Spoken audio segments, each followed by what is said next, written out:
Oh, there we go.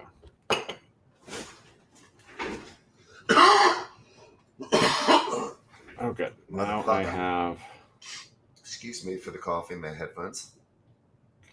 copy link. And we go to here. Okay, boom. All right, I dropped the stream in your DMs. I dropped a stream. I dropped a stream. Oh, in your and we got a link. DMs. We even got a LinkedIn now. Only like 30 seconds thing. LinkedIn is on it now. On Oh, it, son. and we're on YouTube. We are on all the things. So welcome to a special Saturday edition of Building Public University live streaming. Today we welcome Justin. Like we were going to originally yesterday for Friendship Friday, but we're going to call it Friendship Saturday because sometimes friendships span days. And we do this anyway because you're actually in Australia, so it's not even Saturday, it's Sunday now, and we're in the future, we're time traveling. Welcome, Justin. Traveling. In it, mate. In it. Hello, girls and boys. My name is Justin. I'm a teacher of 24 years, and I want to bring what Leo has brought me to the little people, be they little people in a school or little people in a family, so that everyone everywhere can benefit from the sort of epoch of content creation and digital technology, rather than it just being a shinier Black Mirror crack pipe. So it's funny. I realized that when you said my name, that might be the first time that my name has been said on this stream. I don't think I've once ever bothered to introduce myself. I've introduced the channel. I've introduced my YouTube channel. I don't know that I've ever actually talked about who I am. I mean, I've actually shared quite a bit of my story, but I don't think I've actually. Yeah, I'm Leo. Perhaps you should, dear boy. Dude, I have no idea what I'm doing, and that's totally fine. I'm figuring it out, and sometimes I wasn't criticizing. I was trying to elevate you. No, you're right. I should to shine a light. I mean, I do this habitually. There are oh God, I walked past an ice cream store last night, and there were two kids in there essentially running it, and I was like, hello, this is cool. Hi.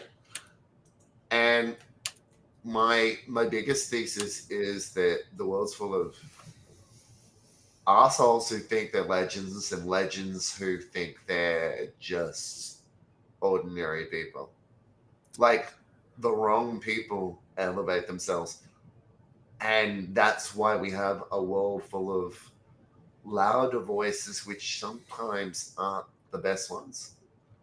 So retuning that relationship between who people are and how they view themselves. Like, fundamentally, school teaches you to be quiet. And the louder you are, the smarter I get. So well, I love you. That's what I've kind of realized. And I've also realized that the best thing I can do is just get as much out of my head as possible and then put it out into the world in a place that people can find it. And that's what I've been doing with this, because it's really just been doing the live stream and then grabbing the transcript. And one of the things I've actually been doing is grading myself with my AIs. So, I've got kind of so I've got a couple different projects with Claude. So I've got Built in Public University, and kind of have that style of thing. And then I've got the Make the Internet Weird Again project. And so after the streams, I actually give it to those projects and ask for feedback on the stream. And so I've been having it give me tips as it goes and as I go on.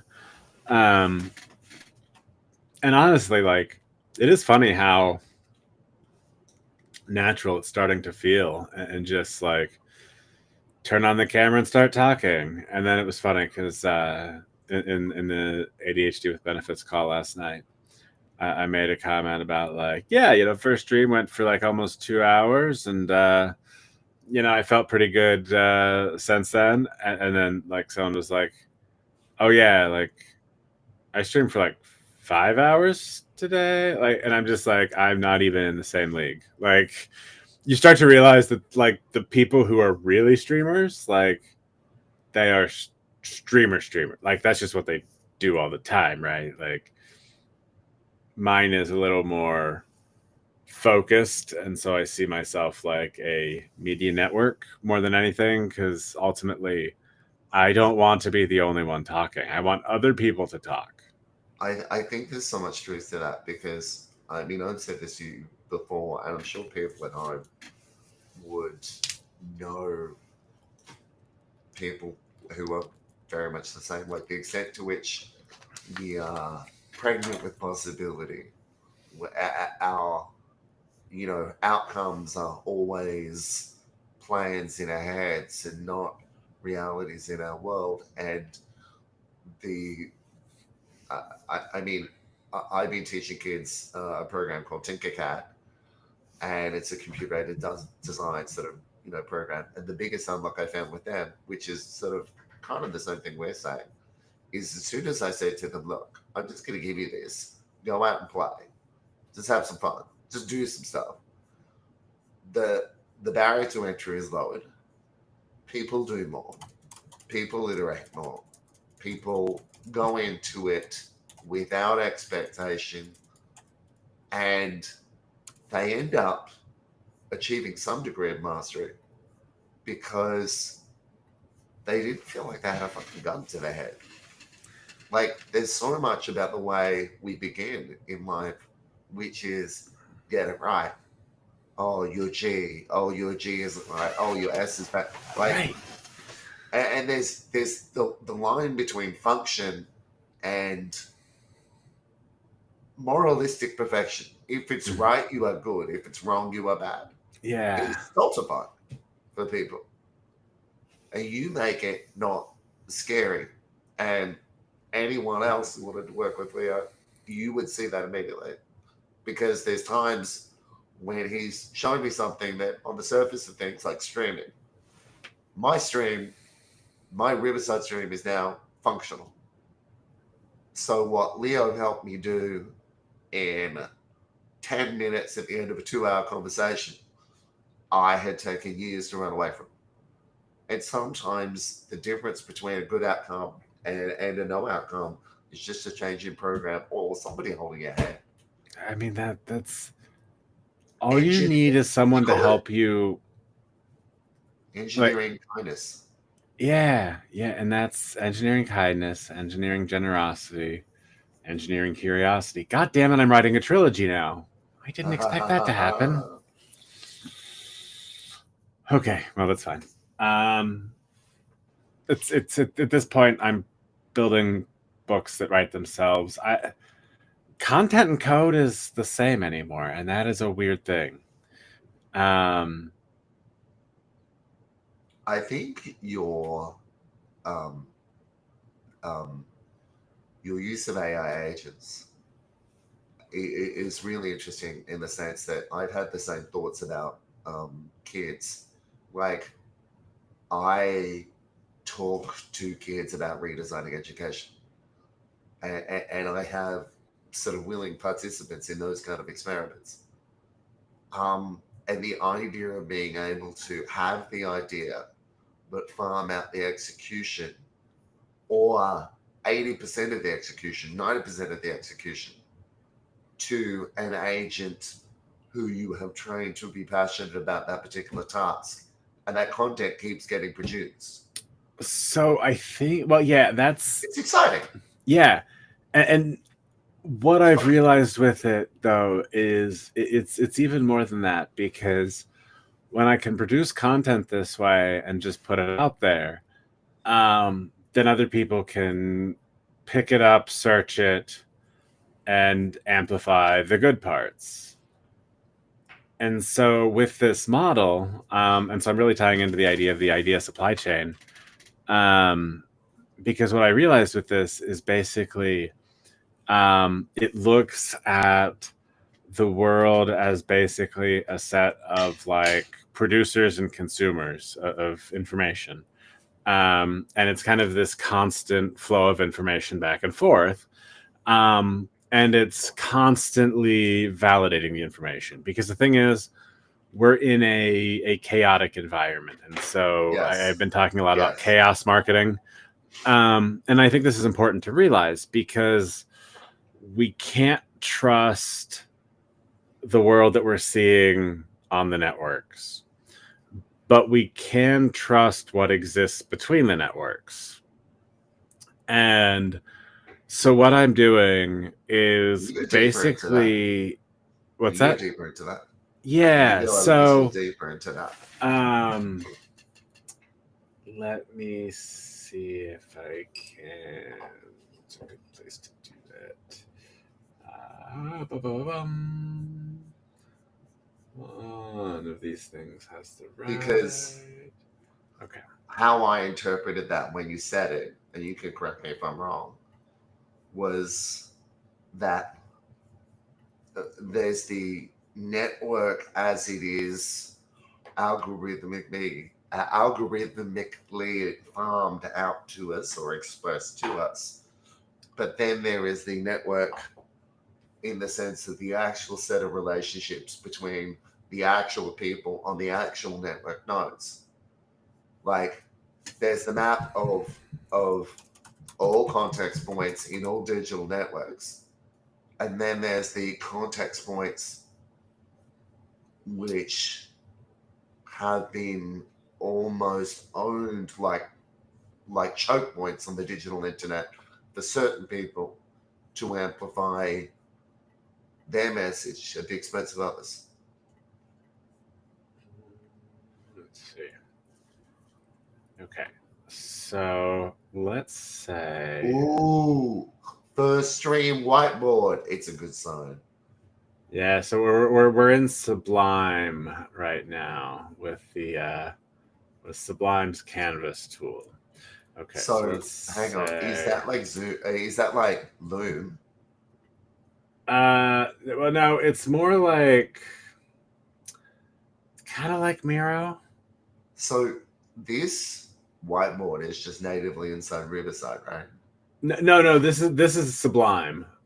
This is a okay. This is Now, Sari Azout's tool. For anyone listening at home, every time someone uses a program in front of you that you don't know, just ask, get it open, yes, mess around with it. Sublime is a lovely tool. They're messing around with it. And Sari is an amazing person and has an amazing team. And is one of the early partners of Build in Public University. And so a lot of what we talk about here with Sublime will end up going, into stuff that they can use for marketing. Is it technically, okay, cool. Sublime. I guess Apple. Sublime. Oh, okay. So Sublime app? Yeah, Sublime.app is cool. Okay. URL there. So is it kind of like a knowledge base? Yes. Kind of like, so does it it's a clipping tool. Link knowledge for you, or do you have to link it? So you create collections and then you drop things into collections, but things can exist in multiple collections. You can have big collections, you can have small collections, you can have all sorts of collections. And then you can make collections like pop onto a whiteboard. And then you can like add things. So if we go here, so like, boom, now we've got a couple of things there. And for anyone watching at home, you need to understand how to organize the knowledge that you have. Because one of the first steps in between that kind of pregnant possibility in you as people and acting is the capacity to organize unorganized information in a kind of stepped process. Because when I see you doing this, to me, I get the impression that you know how my brain works. So I could bring digital order to a disorganized brain by going, maybe I don't immediately know where a piece of knowledge fits, but if I have a digital structure to that sort of for now disorganization, then over time I can kind of connect the dots. It starts off as a scrapbook, but it ends up being a really connected web of useful knowledge. This is very cool, dude. Thank you. Hey, no problem. That's what I'm here for. That's what Building Public University is here for. That's what we're doing here. Guys, Building Public University is going to be big. You listen to this, man. That's what it's going to be fucking huge. It's going to be the world's university. That's what school's going to be. More than that. I mean, school is the wrong word because everyone wants to redesign schools and still call them schools. Yeah, no, we're redesigning the world. Like we're just starting from scratch here. We're building things back up, and we're saying, hey, let's think about this as humans. We can actually design these because everything is fucking systems. So we just need to figure out where we're starting from. And so this idea of chaos networking and chaos marketing and chaos networks in general, right? So basically, if we think about the different networks as kind of these nodes here, right? So we've got these universes that exist. So you've got Twitter and you've got Facebook. And there are like people and these graph network connections and everything inside of those platforms. And now the problem is they dictate what gets seen, and they control the marketplace for advertising. And so because of that ownership and advertising dynamic, what you have is you have an adversarial relationship with the people on the network. Because they're Twitter is from the same. Well, attention is a scarce resource, and they are trying to mine attention by throwing things in front of you and being as good at it as they can. And so you've got that problem. But then you've also got another issue, and that is the fact that there are two types or two groups of people, companies, whatever you want to say, that'll win on these platforms. There are people with enough money to like pay specialists to figure out the platform and manage that platform specifically, or the people who are specialists at the platform. As such, it makes it harder and harder to get on these networks because if you're a small business and you're trying to figure out how to compete on like Facebook advertising, you're a fucking minnow walking into a Shark Tank. Like you're done. You can't compete, especially with these like AI driven systems that are gonna fucking start jacking up ad prices and being super competitive with each other. And so if you're someone who's coming into the market with something new, it's basically like a death sentence to try to be on these platforms right now. And this is definitely the case with Twitter, and I think Facebook is seeing this happen more slowly because it's not as real time with as many messages kind of happening at the same time. But what's interesting about this is that like everybody on these networks also exists outside of the network. And so you can think of this with the fact that like on Twitter, like Twitter only sees a part of you. It's just what you've interacted with on Twitter, right? Like it doesn't know more than you've interacted with. It can guess a lot of things, but it doesn't know. These platforms are really good at guessing, which is great until you start coordinating in here, right? So if we've got people on this network and we've got people on this network and we've got people in the middle, instead of trying to come in with advertising money here and then having to like go through Twitter to spend that money to then let Twitter decide like which of these people is going to see that. Instead, what you're going to do is you're kind of going to come in here on Twitter and you're going to find someone on Twitter and then you're going to connect them to someone outside of Twitter. And then maybe that person will connect with another person and that person will connect with another person and that person will connect to something on Facebook. Now you've got something interesting because you've got data about what's happening on Twitter and you've got data what's happening on Facebook, and you know that there's this connection between them.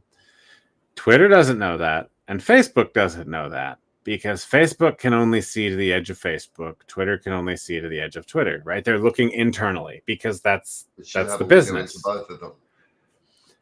Doing it this way, you end up with a window into both of them.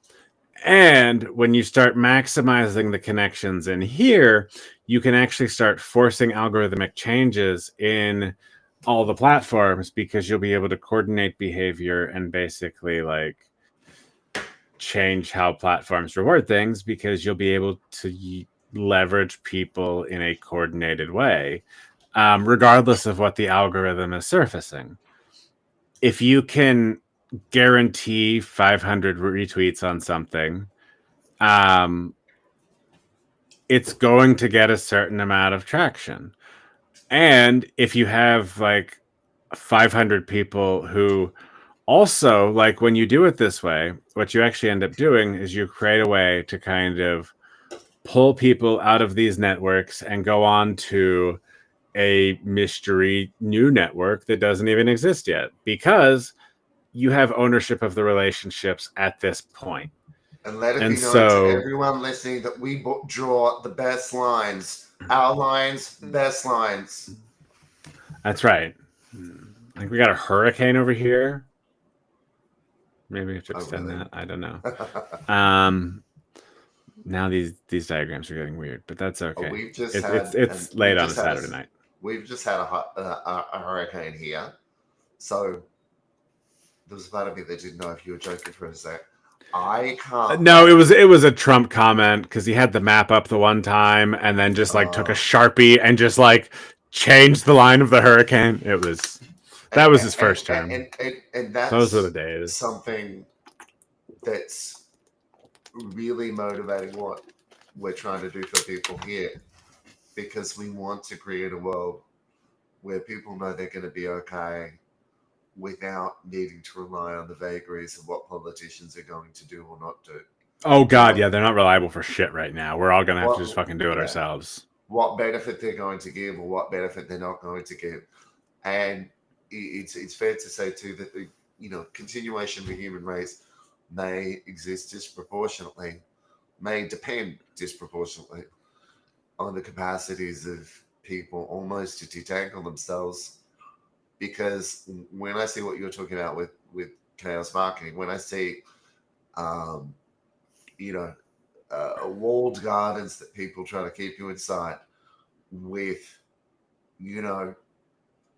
agendas, and I think it's possible to really reorder that set of relationships, because the value for the consumer is really.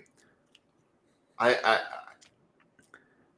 need to interject here with the fact that I was going to try to make a biblical joke that would have made like the old religious like upbringing part of me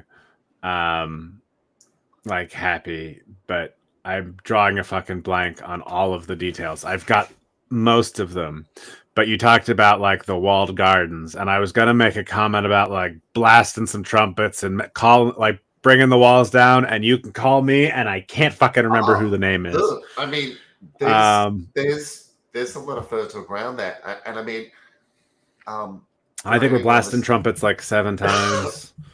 I mean, that is a big thing for both of us, because fundamentally, both of us are parents. Both of us have real lives, and Okay, it was bills Book to of pay. Joshua. Now Oh, it was Joshua. he's doing the work. I'm Sorry, I had to figure so it out. I just I'm so consumed damn by it, I almost said that that. I was like, question was it? mark. That question mark means everything to me, because the idea of the the next bubble that I think you could potentially add is Blue Sky, because one of the things that uh, Blue Sky, I think, would do well to pay attention to us, because Jack, in amongst all of the CEO class and the extent to which the CEO class is really being red pilled, Jack always seemed to be his own man disproportionately to everyone else. I would agree with that. The extent to which Blue Sky seems to be almost a Twitter clone with different politics, but also without any animating principle larger than itself. Well, so if I were to take Blue Sky, I would put our principles in Blue Sky and go, I'll take your network and organize your network our way, and really align that communication around an actual animating principle. That when we talk, we should just be talking. We need a reason. We need a problem. The problem is the town square, the animating principle, the thing that everyone is invested in already. Like, if I worked at Blue Sky, that's what I'd make. But they seem to be doing just left wing Twitter, which is fine. I mean, absolutely, Twitter's pretty cancerous at the moment. But I think I'm so excited by that question mark, because I think we have something that they don't. So yeah, the question mark. This is actually where it gets fun. Because I'm going to build a social media network with cards. Did you In say person. cars? Cards. Oh, Um, cars. in fact, I think we're Gotcha. going to get to a point where we're playing basically human Pokemon. Magic the Gathering. Kind of, yeah, that the same Mana? deal. Do you have the mana? Sorry, so I came up with a game. This is part of the work I've been doing. So I came up with a game, and it's called the Human Game. And the Human Game has no rules, only players. And so it's a bit like improv. But it's what I want to do with it is I want it to be a meme, because what it is I think we've lost what it means to be human in a world of technology. And so by playing the human game in various ways, we can drop away from preconceived notions and look at the world through different lenses in the form of a game. And kind of the initial iteration of this that I'm working on is basically it's the same idea that I've been using with Make the Internet Weird Again, where when you like sign up for the email list there, you pick a class. Like, so you pick like a builder, a creator, or a connector. Basically, those are the three skills that I believe are absolutely vital in the internet age. That's it. Like, the builder can take plans and create something from those plans. The creator isn't as predictable, but they are explosively creative and can do something great in that moment. And then the connector. I really want to jump on this. Yeah. So can I say exactly what I mean? What I want to see what you were talking about while you were talking about it. Let me see here. Okay, let's do this. Because everyone, please just do this. Every time you meet a smart person, be polite. Try what they're talking about. That's the politeness you give to the person spending their time kind of helping you. Ooh. So I loved this. The What's Your Class? Like, you know my opinion on this stuff, and I'm a huge supporter of that. I'm going to do that. Do I click on it? What's your class? So in this implementation, we're going to start with 3 base classes. The creator. Creator sparks are unpredictable but powerful. The builder. Give the builder a plan to step back. It's going to happen. The connector. Connectors help builders and creators. I may be a connector or a creator. Connector and creator. I mean, you can be a builder too. That's the thing. So the goal, and this is like, so it's like 2K. Like, creator is my vertical, and builder is my hands, and connector is. I think of it more like D&D classes, but you can dual class or you can triple class, and you can advance multiple ways at once. But you also it requires more if you want to do that, which is it's fine. But not everybody wants to do that, and that's okay too. Let me hit some kids at school with this. Well, I wouldn't hit any kids. That's typically frowned on. No, okay, so. But no, yeah, I want you to play the game with kids. In this, what I'm doing. So in Austin next week. What's the next button? Where do we go next? What's that?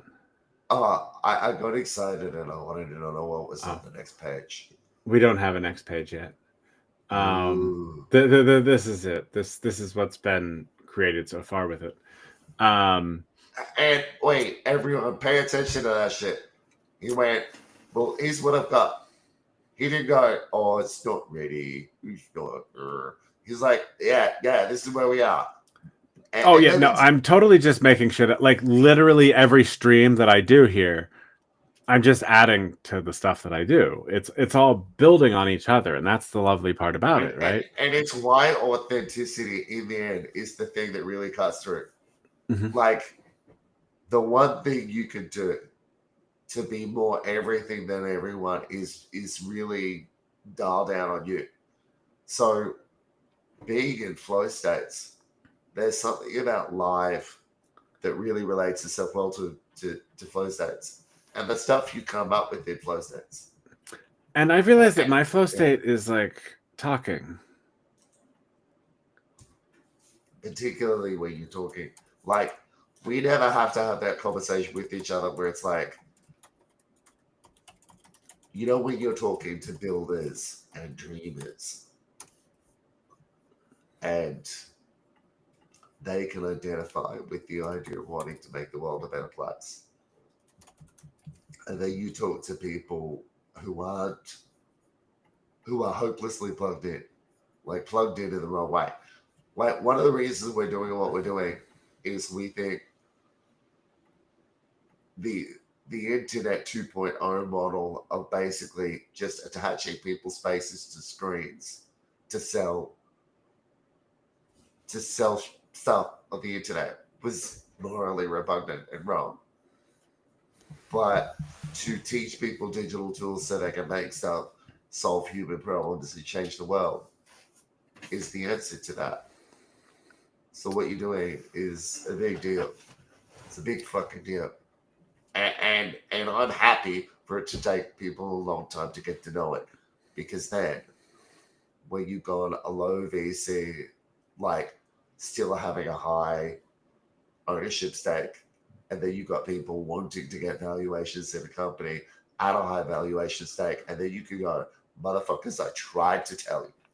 Oh yeah, I solved creator investing this week too. Done. It's been a big week. No, it basically ends up being a creator 401k. And so what I want to do with this is basically create a media network that as creators start gaining an audience or like getting their business up and running, they can basically sponsor Build in Public University and set up kind of a bi-directional information flow. So like they can set up alerts for stuff coming out of Build in Public University that's related to like what they're interested in, and basically, you know, get that information to them on their schedule. Or they can send information to Build in Public University and have it amplified to kind of our network. And so we're gonna be the chaos deal. network. That's a huge deal. But also teaching people tactical, like intentional networking from the get. So it's like in my little area, I've got teachers, I've got teacher aides. Like it doesn't matter where people are. There's a community of concern. Like if you're exposed to a problem in a particular geographical locality, it is highly likely that the people around you were exposed to the same problem, care about the same problem, and want a solution. So it's like connecting to our network, yes, but also having some intentional idea of a tactical approach to building their own networks. Who do you need to know? Who needs to know you? So and this actually like a model for them to follow.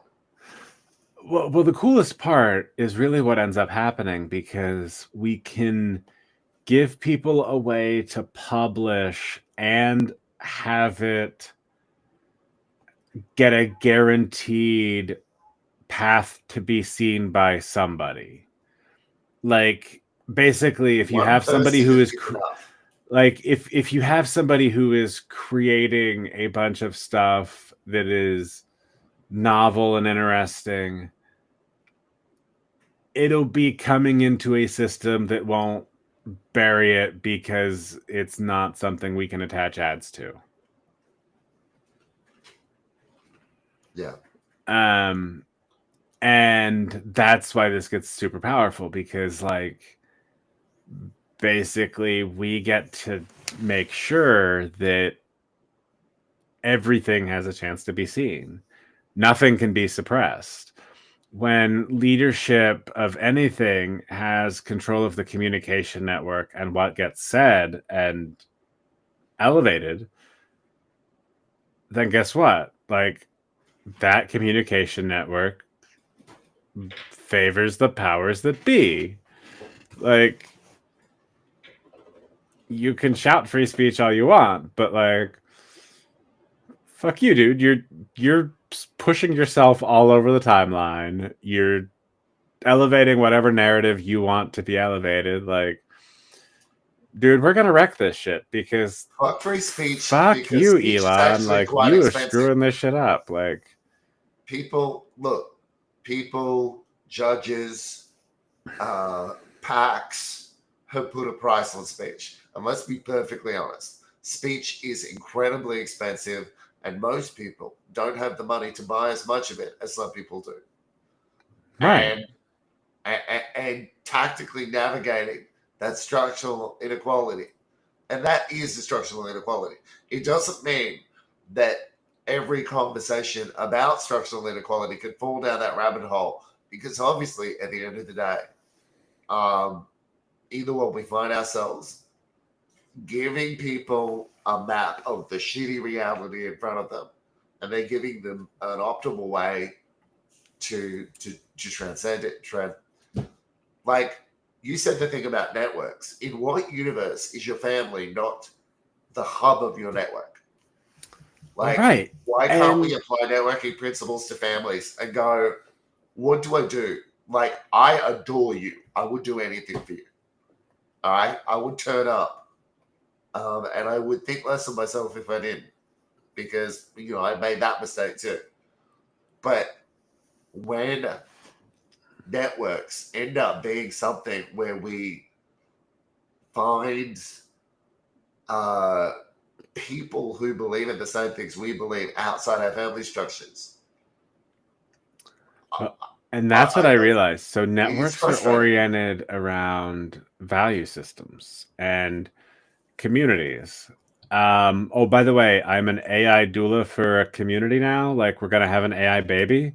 It's gonna be a whole Yeah, thing. baby. We're probably gonna live stream the birth. It's gonna be pretty cool. Because it like one of the things that we want to show with it is that we should be thinking about AI systems the way we think about kids. Or maybe we should be start thinking about kids more like the way we start thinking about AI systems in terms of the training data they have access to. What information are they looking at? Where are they getting it? What sites are they scraping? Are they fucking scraping 4chan and learning from that? Like, it's about the values and what you want to be putting into the world because I, it's a generative core. I think It AI has to start with models. values. I think I always remember the movie Minority Report. I I use that reference because I was remembering the precogs and remembering the three dueling entities deciding on the likely future of somebody who was going to commit a crime in the future. How does that apply to this? Yes, human the human race's grasp on reality is starting to slip because narcissism is at epidemic levels, and you can only drive a road with your eyes open. You can't drive a road on vibes. You can't get home on vibes. You have to be seeing what's in front of you and seeing a high fidelity, realistic, truthful, honest picture of what's in front of you. And if we live in a media culture that gets clicks by lying to the extent where, like, can you see the extent to which those clicks and that money, which in this economy and in this culture is a proxy for value creation? So if people are rich, people assume there's some reason for them to be rich. Then Well, actual productive activity has been replaced by disproportionately uh, corrosive activity. So basically, Fox News, when it lies, has a material cost to the world, to the American economy. Division has an economic cost. Division has a social cost. How many problems? The key metric should be how many problems are we solving? How many problems of all types in all places? And if we can't speak honestly about the problem because we don't have uh, a politically neutral arbiter of reality, then we have a problem. And I know this solution in and of itself is probably not perfect, but the idea of having like a triumvirate. So basically, inside every large language model, there's three large language models, and they kind of argue with each other or compare information with each other to over time have an increasingly correct and increasingly nuanced grasp on so reality. I mean that doesn't need to happen inside of the LLM, and that's the thing. It's that happens as a function of the network, and so when you look at it in terms of like an idea supply chain where everybody is responsible for like producing kind of your view of reality, but then also trying to validate other people's view of reality, um and so it doesn't have to be as directly interacting as we've made it to where it's like combative in nature. Don't you We think? can have things that are intentionally separated from the emotion of it, as a way to have information. Don't you think that's something that people innately struggle with? Like you were saying, it would be worked out on the network, but when people on the network, content creators, right-wing media content creators, the most obvious examples of this, but Russian bots are the most obvious example of this, that it's too hard for the average punter to make the distinction between an informed voice and an uninformed voice, because deliberately uninformed voices. So there was a right-wing commentator called Richard Hanaya who called out Tucker Carlson for lying about something. I actually really like Hanania. He's I don't know how to say his name right. I probably butchered it too. But it's he fine. was pointing out that Tucker Carlson lied. And there's a lot of people who believe that. So by definition, a large number of people on any network will not only believe the lie, but will amplify the lie, at which point the network becomes corrupted. Whereas an AI is, would an AI suffer from the same deficits if it's scraping the internet and is consuming lies? Well, yeah, that's it. I mean, and so that's the problem. Like any AI system, can be corrupted because it's learning from something. And so if you know what something is learning from, you can poison the data and have it convey something else entirely.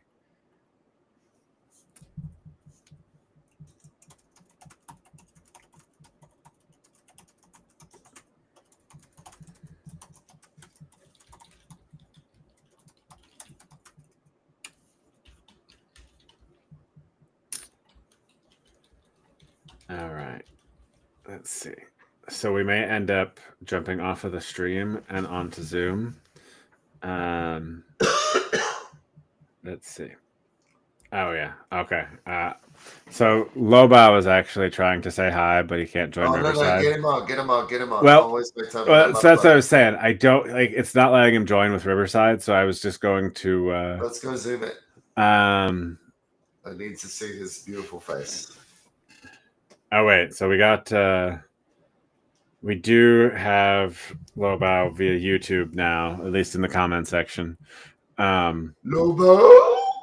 But I'm sick, so I'm not making sense. Where's the handsome man? I'm going to say there he is. He's in the chat, but I think what we're going to do is we're going to go ahead and call the stream, and I'm going to fire up a Zoom room, and we're going to bring Lobau in, and we're going to chat briefly. It's his face. And then we're going to have a good time. So everybody on stream, looks like two of you, Lobau on one, and then somebody on Twitch. And so, hello, viewer on Twitch, and goodbye, viewer on Twitch. We will see you next time. Little Bow Wow. All right. Little Bow Wow. Stream is done, and